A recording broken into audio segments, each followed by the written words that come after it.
We're joined now by Dr. Shikma Bresler, the founder of the Black Flag Movement, one of the leaders and organizers of this protest display that we've seen, coming to us from Tel Aviv here. Thanks for being with us. Now, I don't recall, this sort of outpouring during the previous government's reign here. I don't recall them doing anything that provoked the size of a rally. But many questions now about, what can be achieved. I mean, the current coalition is saying, essentially, you lost the election, go home. I mean, now we're calling for some new steps, the Black Flag Movement, calling for, some economic measures. What's next? What do you hope to achieve? Well, first of all, I think that it has to be clear that the situation and the circumstances in Israel has changed dramatically. In the sense that, we have all seen the past examples of Poland and Hungary and Turkey and other countries like that losing completely their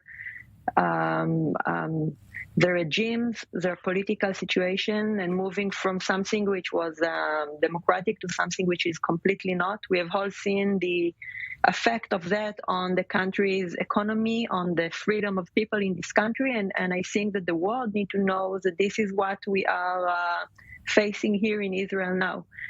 So given that, and given, let's say, the past experience of our nation, I think that many, many people have understood that this is where we are heading, and now we have to take every measure to prevent that. What every measure means is, I don't think clear yet, but we cannot go through the same track. I think that every person in Israel, at least once a year, during these Holocaust days, have been asking themselves since we are kids, what would have we done if we have seen, if we have been living through these dark days of minorities being potentially putting under threats, and this is it, right? Well, certainly a lot of concerns about where this government, may end up going with, their new tenure. But I'm seeing calls for, bringing the economy to a halt now, getting businesses to sort of boycott and sign on. What are these sort of actionable steps that you're putting together?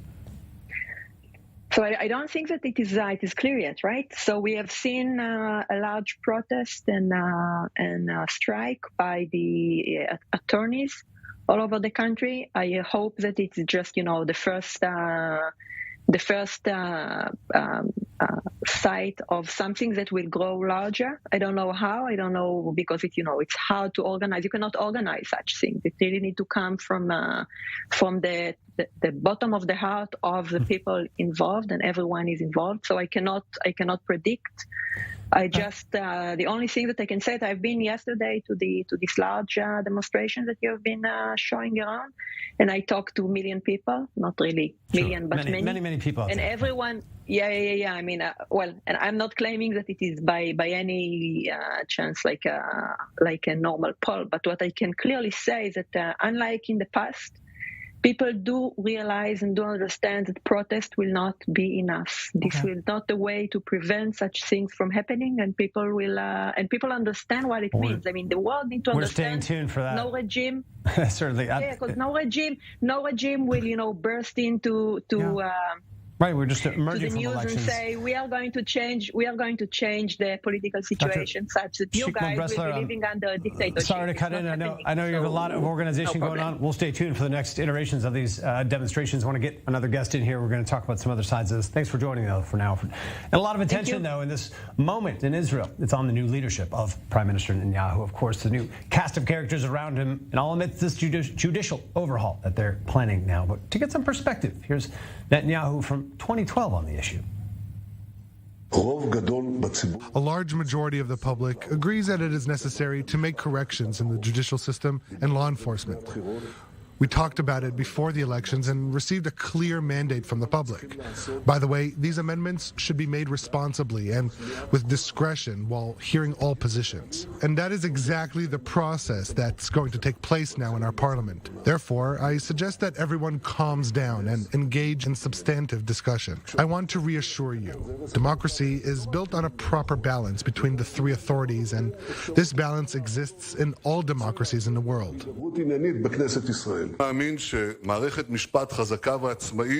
I believe that a strong, independent judicial system facilitates the existence of all other democratic institutions. I want you to show me one dictatorship, one non-democratic society that has a strong and independent judicial system. There are none. Any place that doesn't have a strong independent judicial system, the human rights are unprotected. Actually, the difference between countries that have rights on paper and countries that actually have rights is a strong independent judicial system. Joined now for other perspective on the issues by Dr. Mordechai Kedar, the Vice President of Israel, joining us here. And we just showed the 2023 and 2012 versions, essentially, of Netanyahu on this subject. What's changed? I mean, in short, what's changed for Netanyahu since 2012? Well, the left, which lost the elections and lost the people, actually, tries to stick to the government or to govern the state through the judicial system as it was used to since 1995, since Judge Aaron Barak took over the Supreme Court and changed it totally to be a super ruler of the state of Israel above the Knesset and above the government. Now time has come in order to correct the situation and to put the judicial system in a parallel status, parallel to the Knesset and to the government, and not above it, as the people who gathered yesterday in Habima were used to. Well, we have news for them. This is not democracy. When the Supreme Court of 15 people who were not elected by the people control everything in this country, this is not a democracy anymore. Now we are marching to real democracy when the group of people, of 15 people in the court, are not controlling the country, while the delegates of the people, Dr. Kedar, why is this the main mission? In the first 2 weeks, of this new government, why is this the main mission? Seeing the public pushback, why is this suddenly so urgent for this government to pass this massive overhaul right away? Why not? This government was elected on this ticket. This is what the candidates to the Knesset from the Likud and the other parties which are today in the government, this is what they said day and night during the campaign. So now they are coming in order to fulfill the promises which they gave us, the people. Why wait?